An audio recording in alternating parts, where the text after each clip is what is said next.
இந்த வருஷத்துல இருந்து ஜல்லிக்கட்டு நீங்க போன வருஷம்லாம் பார்த்திருப்போம். பார்த்தா ஒரு அமைச்சர் மேலே ஏறி உட்கார்ந்துருப்பார். அவருடைய சொந்தங்கள், அவருடைய பந்தங்கள், அவருடைய நிர்வாகிகள் எல்லாம் இருப்பாங்க. அவங்க தான் நின்று ஏதோ ஜல்லிக்கட்டே கண்டுபிடிச்ச மாதிரி இருப்பாங்க. இனிமேல் அப்படிதான் இருக்காது.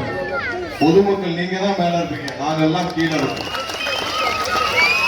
இதை நான் பிரச்சாரத்தையே சொன்னோம்.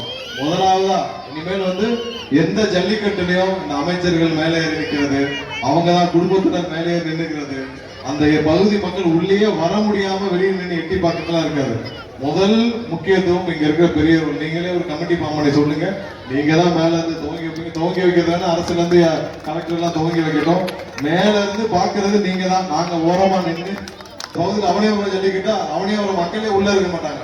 யார் யாரும் நடத்திட்டு இருப்பாங்க. அப்படிலாம் இருக்காது. எந்த பாகுபாடும் இல்லாமல் மக்களுக்கான ஜல்லிக்கட்டா இருக்கும். அதுல எந்த பாகுபாடு, எந்த ஜாதி பாகுபாடு, எந்த மத பாகுபாடு, எல்லாருக்குமான வாய்ப்புகளா இருக்கும்.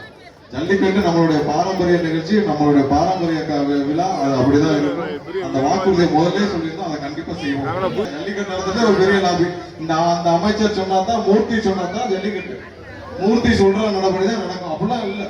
இனிமேல் அரசு சார்பா எடுக்கும்போது மக்கள் எப்படி சொல்றாங்களோ அப்படிதான் நடக்கும். எந்த மூர்த்தியும் உருவாக மாட்டார்கள். இனிமேல் எந்த கட்சியிலும் மூர்த்தியும் இருக்க மாட்டாங்க. இதே மாதிரி நம்ம கட்சியிலும் அந்த மாதிரி யாரும் செயல்பட மாட்டாங்க. உங்களுக்காக தான் எப்போ இப்ப எப்படி இருக்குமோ அப்படிதான் 50 வருஷம் கழிச்சிருப்போம். இப்படி இருக்க மாதிரிதான் எங்களோட நிர்வாகிகள் கடைசி வரைக்கும் இருப்பாங்க. நாளைக்கு உள்ளாட்சி தேர்தல் வரும். எங்க நிர்வாகிகள் தான் கவுன்சிலர் வருவாங்க. உங்க கூட இருந்து, உங்க கூட களத்துல இருந்து இவங்க தான் வேலை பார்ப்பாங்க. இதுக்கு மேல கவுன்சிலர் யாரும் பார்த்திருக்கீங்க? என்ன பாக்கலையா? யார் ஏரியா பக்கம் வந்திருக்காரு? கவுன்சிலர் எல்லாம் ஏரியா பக்கம் வந்திருக்காரு. 100% மக்களுக்காக ஒவ்வொரு நேரமும் பாடுபட்டு இருக்கிறார். கண்டிப்பா நாங்களும் அப்படிதான் வேலை பார்ப்போம். அடுத்த வர உள்ளாட்சி தேர்தலே எங்களுடைய மக்கள், எங்களுடைய நிர்வாகிகள் உங்களுக்காக நிற்பாங்க. உங்களுக்காக களத்துல நிற்பாங்க. கண்டிப்பா எல்லா வேலைகளையும் உங்களுக்காக செய்வோம்.